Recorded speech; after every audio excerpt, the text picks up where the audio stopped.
This is what we're making, a set of textured hoops on a French ear wire.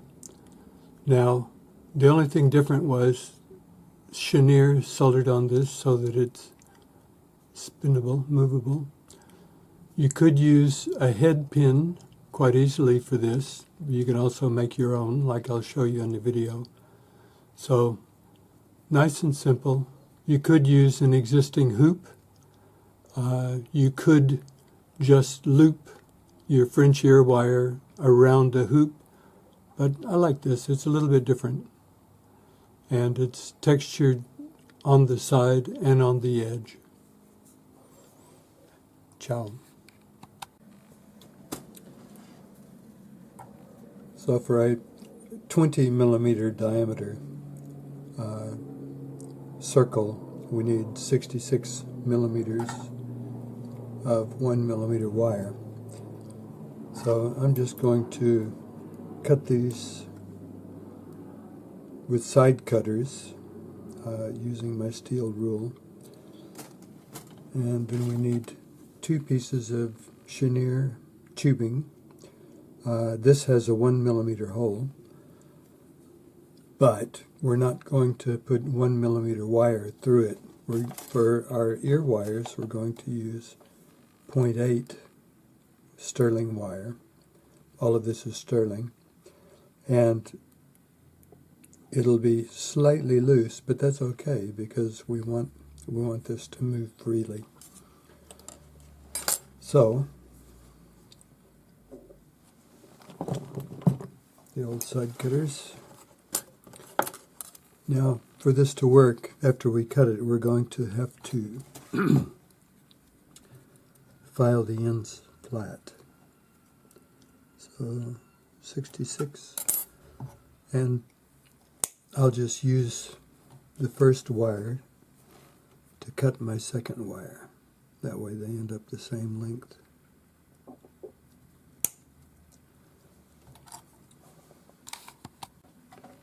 So just use your number 2 cut flat hand file, but because it's 1 mil, I'm just going to hold the wire in my fingers so I don't take the chance of bending the end over against my bench peg.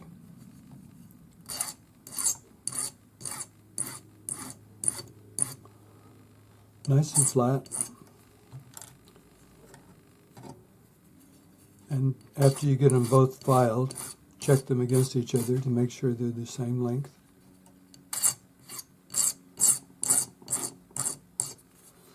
You can just stand them on your bench pin. Pretty good. So now I'm going to cut 2 pieces of chenille and make sure the end is flat before you start. It'll just save you having to deal with the thing when it's a tiny piece. Now, we want slightly over 1 millimeter.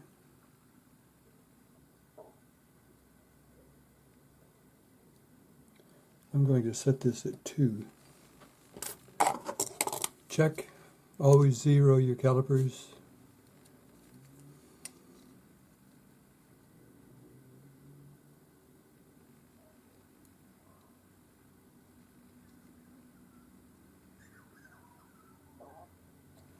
Yeah, it's just under 2.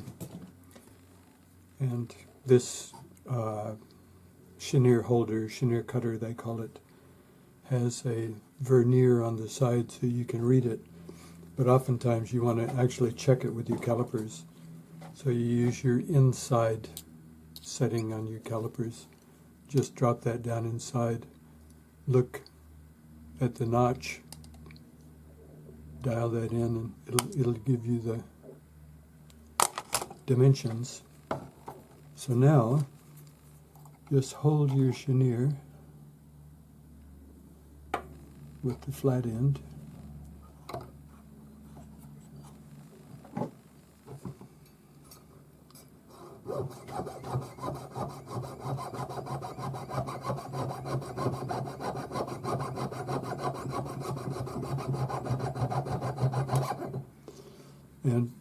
once you cut through, carefully take the saw out, because you're dealing with a tiny piece of chenille and it's easy to flip it across the room. So pass your file over the end. It should be nice and flat. We're just checking. Because the gap in this for the saw is quite small, and it usually gives you a nice straight cut on your tubing.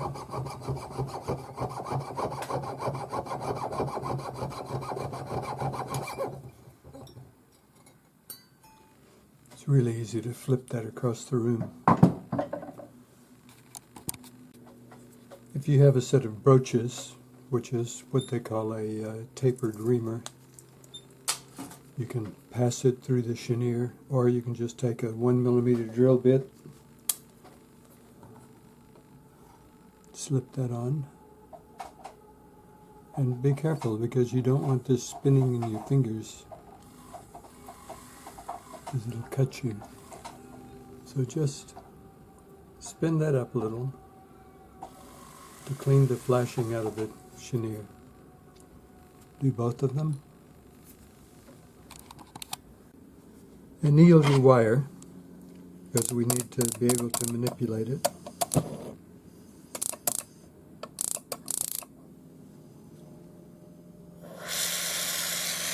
You just heat it until it's a dull red. Do them one at a time.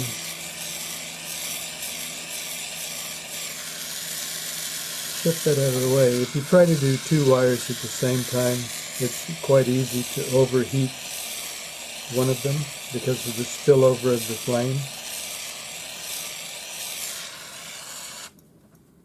So, quench. So this is a hoop mandrel, which is like a bracelet mandrel, only smaller. And I'm just going to wrap my wire around there, starting smaller than the size I want, because when I get it the size I want the ends to be touching, and so we just slide that down.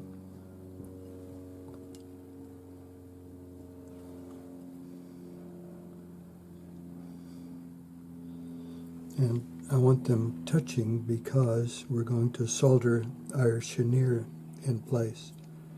Now, it doesn't have to be perfectly round because we can round it up again after.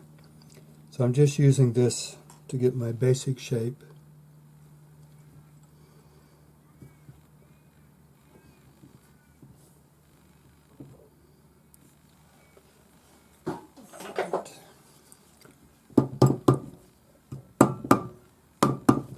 Use the rawhide so that the wire actually curves correctly at the end.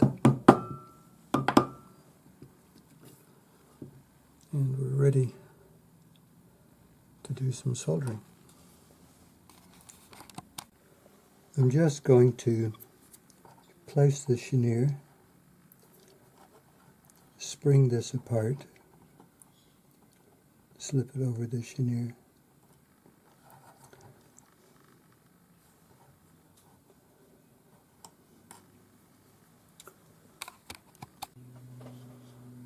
So it'll make life easier if we hold our chenille in our parallel jaw pliers, pass the file over it. So we have a little flat spot, and then I'll turn it around and do another flat spot on the other side. It just makes it a lot easier because trying to hold tension against a round bead, basically, with flat wire, it just wants to flip out. You can see the tension is holding my little piece of chenille in there. Now we're ready to solder. So I'm just going to push the end of the chenille even with the inside of my wire. and make sure it's lying flat.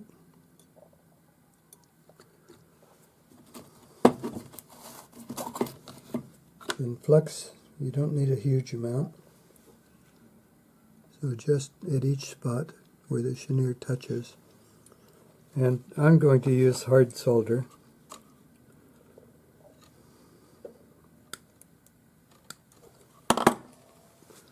And place it with the brush where the wire touches the chenille.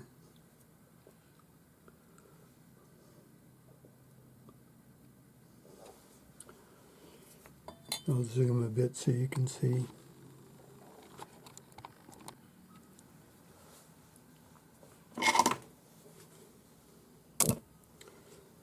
Now you don't need a very big flame for this one because you're dealing with really small chenille and wire. So that's about 60 mil long. Neutral flame. Slowly dry out your flux. Use your solder pick to push the solder where it needs to go.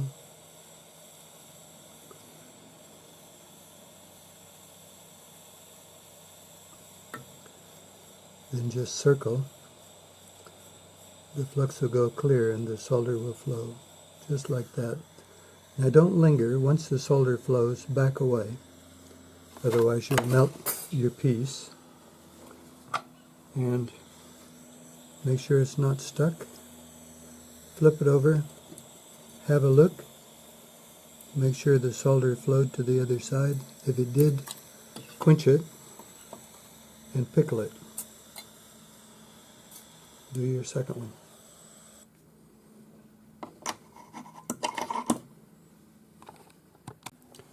Now we need two 50 mil long pieces of 0.8 wire for the ear wire.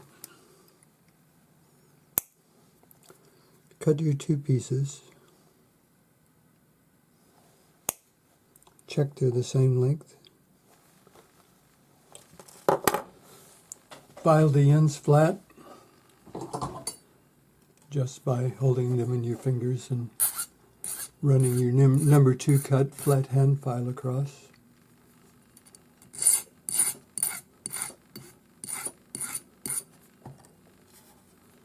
Do both. And then tidy up the ends with your 400 grade paper on a sanding stick. And we start just like we're making a set of French ear wires.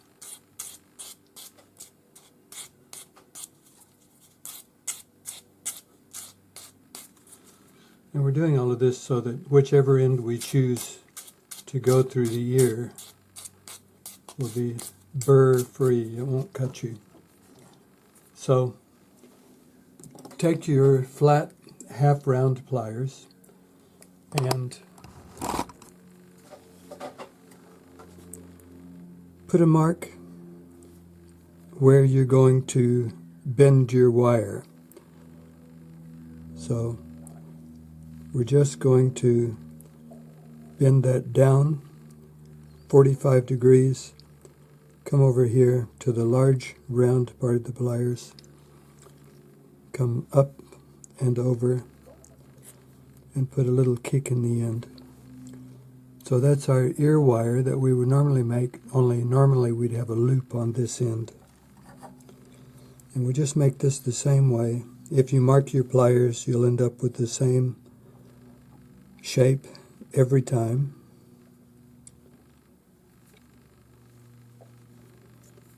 Little kick in the end. So now we're ready to assemble our earrings. I'm going to use the hoop mandrel to texture my earrings. So I'm just going to slip those back over the mandrel. I'll back out so you can see. And I'm going to use a cross pane hammer to go around the outside just to put a few little marks in it. So go all the way around.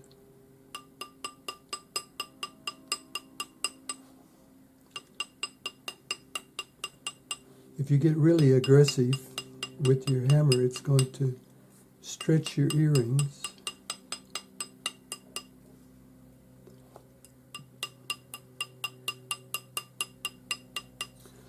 And this will also make sure it's round at the same time.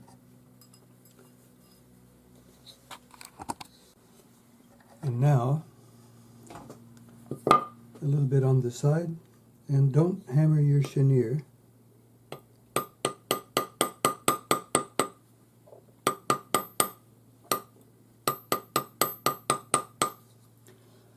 Now, by doing that, we will have work hardened the earring so it doesn't bend very easily, and we'll have a little bit of texture on both the edge and the side.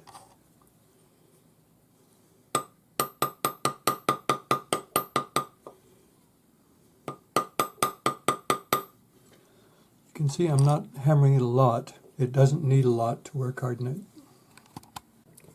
You can see I'm holding my ear wires so that they're facing down. And you might guess that I'm going to melt a little ball on the end of each one. So I just put flux right on the end. And you don't need a really big flame once again because it's small wire. But a nice hot flame. Come at about a 45-degree angle. Heat the end, and you want a nice little ball.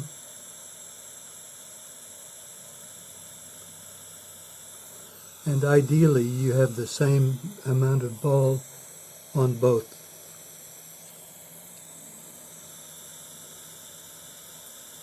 If you get it wrong, it's not that hard to make another set of ear wires. So quench these, and you can see that they're fairly close to the same size. And we're just going to thread these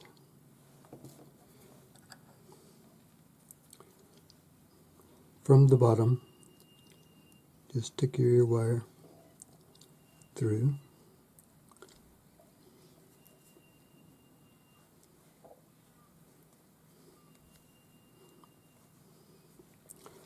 And that's our earring, our movable earring.